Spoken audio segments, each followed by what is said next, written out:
All right, Aries, welcome to your weekly Sidereal Astrology forecast. This is for December 21st to the 27th. My name is Athen, and this is for Sidereal Astrology. If you are new to this type of astrology, do check the description down below because your sign might be different. All right, Aries, so Christmas week for those of you who celebrate Christmas, and we just so happen to have a full moon on Christmas morning in Gemini. So that's going to be activating your third house. This will be the most significant aspect of the week. Also on Christmas, Uranus does go station direct in your 12th, which I'll talk about. And there's a lot of easy aspects this week, which actually looks quite good. You can see here in the transit graph. So the week starts off on Monday with Mercury sextiling up to Chiron. So there can be some of that healing energy, at least available. Maybe in regards to anything that you might have been involved with groups or community things that you've been going through a healing process with.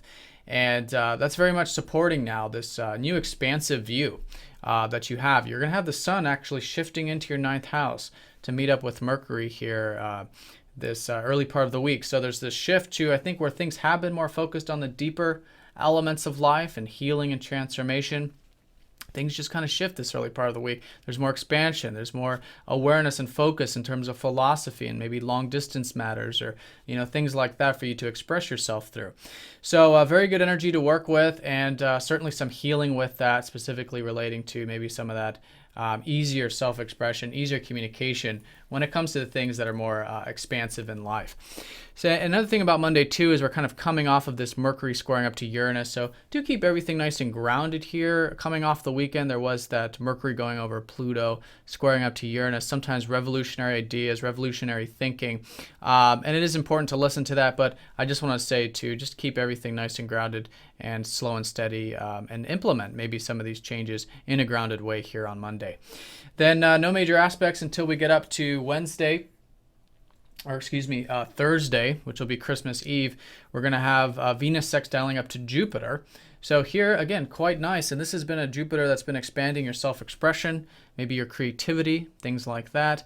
And that's a very nice harmonious aspect to your relationships. So I think that self-expression could be quite good with your one-on-one connections. I think you're enjoying your one-on-one connections quite a bit lately, or at least can be with Venus in your 7th house. And it's just a good synergy between your passions and self-expression and those one-on-one connections. Then on Friday, that full moon in that third house. So this is usually an awareness point, a culmination of anything involving your social aspects, interactive aspects of life, or learning, a high point of a lot of that.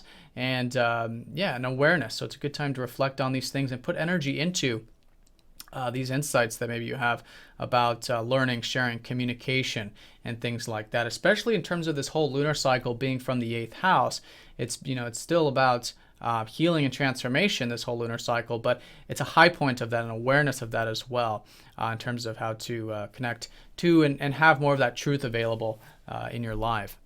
Now, with that on Christmas as well, we do have Mercury trining up to Jupiter. So here there is that expansive energy again, really lifting up that overarching view, that overarching perspective. Great for expression, great for communication, great for anything creative, as well with that 5th house. So things are in very good harmonious aspect there, I think, with the way that maybe you're sharing information, learning about things, and maybe interacting in general. Now, Uranus does go station direct here on Christmas as well, which is Friday, and this is going to be in that 12th house. So it's usually a shift with liberation in regards to your deeper connections in life. I think there's a shift happening this later part of the week in terms of your spirituality, your connection with God, prayer, meditation, any of that stuff. Your intuition could be shifting. And it's really about seeing how you can have freedom through faith and trust. And however you connect to that faith and trust is essentially what could be shifting with this. So new direction, it usually is quite subtle, but a sort of pause where you can really see how those connections are unfolding and maybe a new shift in direction with them as well. On Saturday and Sunday, we do have some aspects with the North Node. Venus will be sextiling up to the North Node. So learning about relationships, I think, over the weekend could be quite good. And I think you could enjoy, too, a lot of the self-improvements, maybe work or health stuff with the North Node in your 6th house of Virgo here. So, don't mind the houses here because I actually didn't cast the right chart. We're looking at Virgo here as your 6th, though. here there is that enjoyment of that. And I think anything over the weekend, maybe involving relationships, self-improvement, again, an opening for that could be quite enjoyable. But I think learning about those one-on-one connections can really go a long way. Now, Mercury does turn up to the North Node, so lots of learning about that, self-improvement, and I think it's just a great weekend for any type of improvement, health, work, diet, routine, and I think you can learn a lot and enjoy that quite a bit. All right, Aries, I hope you guys have a fantastic week. Thanks for watching, and I'll see you guys all next time. Take care.